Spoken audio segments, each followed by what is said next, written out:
वह महिला अपने नवजात शिशु के साथ 3 दिन और 3 रात समुद्र में भटकती रही। उसका आश्रय यह डूबता हुआ कंटेनर पात्र है। उसने अपने बच्चे का डायपर समुद्र में फेंक दिया। उसने जल्दी से एक सरल मछली पकड़ने का उपकरण बनाया।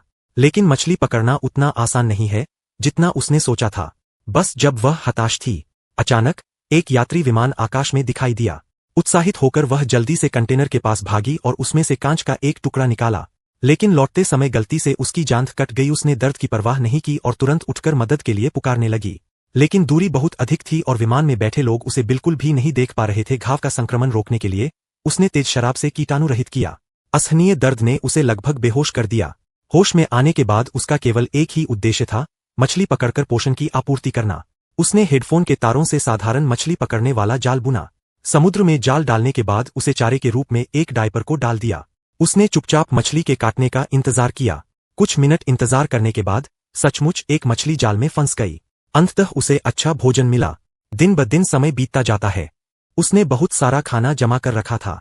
खतरे से जल्द निकलने के लिए उसने मदद मांगते हुए सैकड़ों नोट लिखी, फिर उन्हें एक एक करके प्लास्टिक के डिब्बे में डाल दिया। फिर उन सारे बक्सों को समुद्र में फेंक दिए। उम्मीद है कि कोई उसे जल्द ही ढूंढ लेगा। वह पानी निकालने के लिए नियमित रूप से एक पाइप का उपयोग करती है, अन्यथा पानी भर जाने पर वे समुद्र की तलहटी में डूब जाएंगे। बच्चे को सर्दी लगने की चिंता में उसने थर्मस में शराब डाल दी, फिर बच्चे को गर्म रखने के लिए आग जलाया। मोबाइल की स्क्रीन क्षतिग्रस्त होने के कारण फोन अनलॉक नहीं किया जा सकता था। वह केवल अपने पति के फोन का इंतजार कर सकती है। लेकिन उस रात अचानक उसके पति की बुरी खबर मिली। उन्होंने कहा उन्हें गोली लगी है और वो अभी खतरे में है। महिला को बचाने का कोई रास्ता नहीं हो सका। वह रोया और महिला ने कहा कि वह मजबूती से जिए। यह सुनकर महिला बहुत दुखी हुई, लेकिन उसने कोई शिकायत नहीं की। इसके बजाय उसने अपने पति को बताया कि उसने एक बच्चे को जन्म दिया है। फिर उसने अपने पति से बच्चे से कुछ हृदयस्पर्शी शब्द कहने को कहा। मैंने बच्चे का नाम भी नोनो रखा।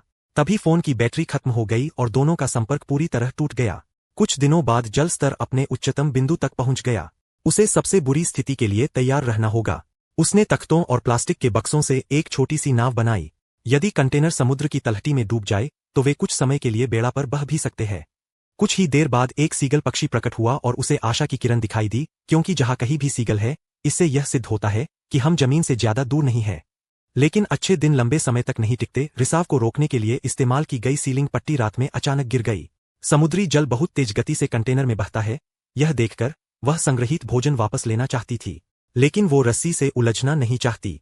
उसके पास पानी में गोता लगाने और रस्सी काटने के अलावा कोई विकल्प नहीं था। काफी देर के प्रयास के बाद अंततः खतरे से भागने में सफल हो गई। लेकिन जब वह सामने आई, बच्चा तो पता नहीं कहाँ चला गया है। वह समुद्र में जोर से चिल्लाई, लेकिन मुझे उम्मीद नहीं था कि वो व्हेल को देखने के लिए आकर्षित हो जाएगी।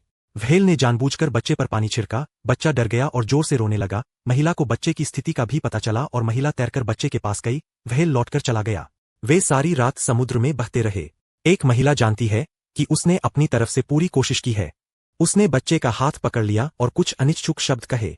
उसने सीगल को प्रकट होते देखा और मछली को डिब्बे से बाहर निकाला। जल्द ही सीगल का एक समूह देखने के लिए आ गया। संयोगवश एक मछली पकड़ने वाली नाव वहां से गुजरी। उन्होंने सीगल में कुछ असामान्य बात देखी, इसलिए उसने जल्दी से नाव को पार कर लिया। फिर उन्होंने बच्चे को बचाया और उसे मछली पकड़ने वाली नाव पर रख दिया। उसकी मां कहा है।